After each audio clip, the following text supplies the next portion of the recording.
Thank you, Chair. Thank you, Minister Freeland and Minister Wilkinson, for being here today. Of course, Conservatives always supported the nation-building Trans Mountain Expansion Pipeline, undeniably in federal jurisdiction. What we advocated, though, was for the federal government to assert federal jurisdiction and the rule of law in order to ensure the private sector proponent could get that pipeline built on their dime and on their schedule. Mr. Freeland, do you agree with Stats Can from last Thursday's report that if Canada didn't have contributions from oil and gas right now, that Canada would be in a recession? The strength of the Canadian economy today, in the past, is very much built on our oil and gas sector. I absolutely recognize the value that it brings in terms of jobs, in terms of revenues, in terms of our trade balance. So the two things that report said that are keeping Canada's economy going is public sector spending and oil and gas production. The problem is that because your government has killed two other potential export pipelines in Northern Gateway and Energy East, and only now is getting the Trans Mountain Expansion built and starting to operate as a $34 billion liability on taxpayers, pipeline capacity is actually full, which will automatically cut production, Canadian energy businesses, jobs, and opportunities. So based on that, how can the Liberals and your anti-energy, anti-private sector colleagues possibly justify imposing an oil and gas cap on Canada, a job-killing oil and gas cap on Canada?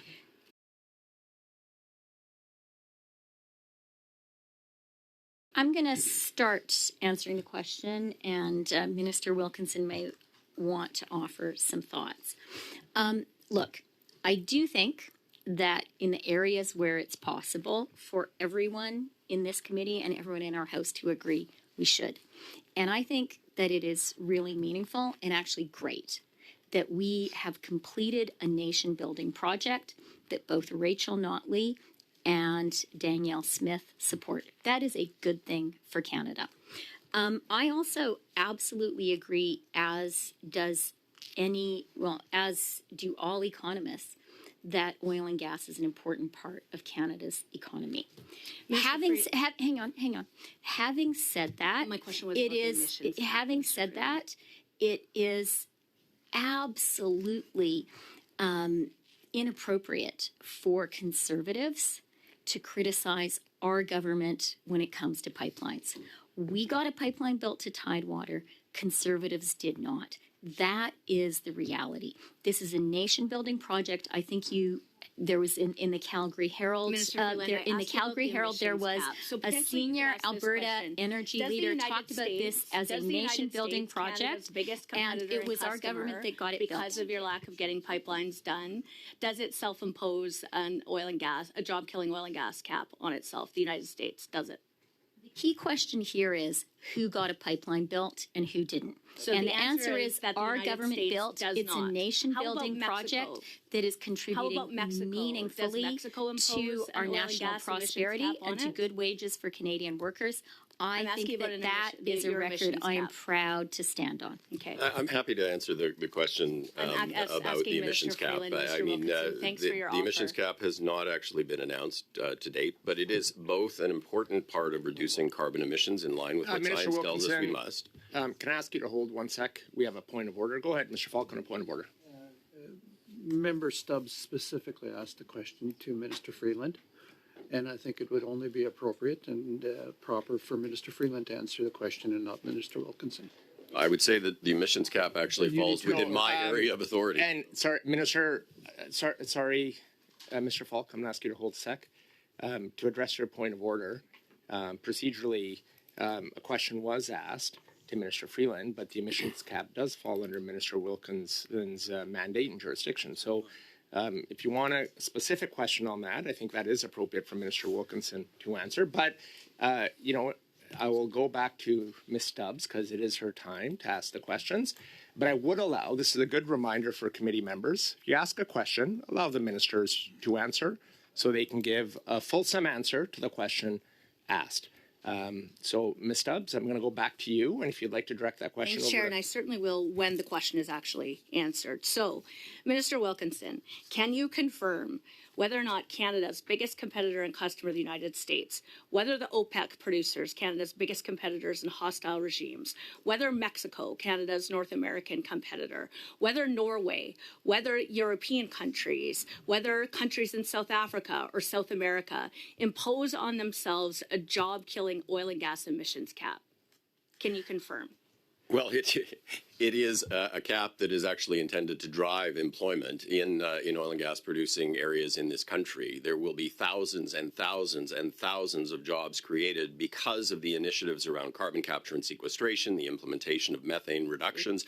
It will strengthen the long-term competitiveness of the industry, which the world is moving towards lower carbon, irrespective of what the UCP says, which on the weekend has decided that that climate change is not an issue anymore somehow.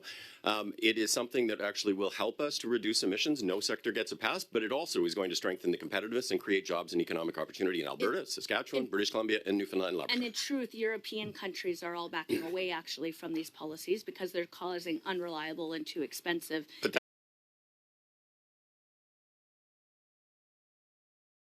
That's actually not true.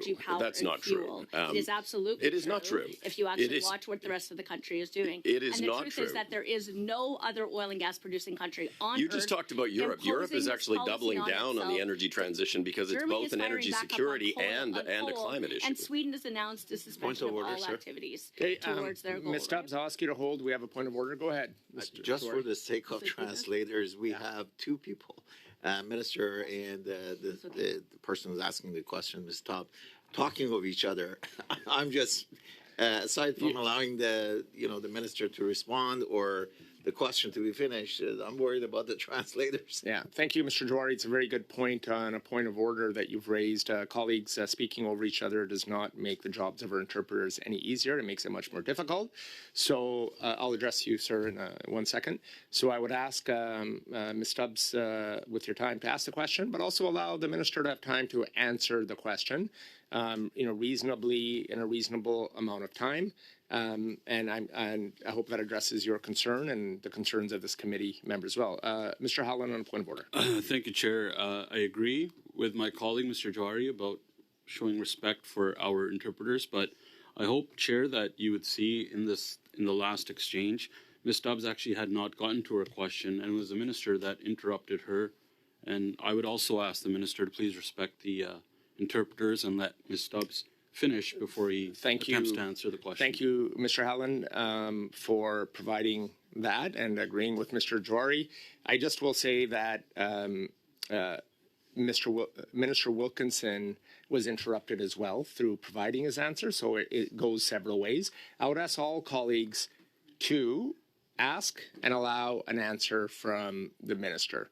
I think we can set the ground rules that we can give them enough time to make sure they can give a fulsome answer to the very important questions they're asking. You got about 20 seconds left, so I'm going to turn it back over to you. You can get a quick question in if you like, and we can move forward. Thank you. The reality is none of those countries are imposing a job-killing oil and gas emissions cap on themselves because they know it will hurt their people and their economies. And your collective failures after 9 years on pipelines have maxed out pipeline capacity. Those combined will cut production, oil and gas production, jobs, businesses, and money from Canada, no matter what you say. And that is actually the truth about what is occurring here. And you do owe it to Canadians, especially the small and medium-sized producers, operators, Indigenous communities, and contractors, who all together, including with chambers of commerce and other private sector proponents, are saying your emissions cap will damage Canada catastrophically. And Minister, we are at time, but I can give you, if you have a 5-second answer there, you can provide to that 10 seconds. Go ahead. I didn't ask a question. I made a statement. Go ahead, if you'd like to provide a short answer. The fact is, our government built a pipeline to Tidewater. The Conservatives failed to do so. And as a point of fact, the capacity is not yet fully utilized. That's the fact. Thank you, Minister.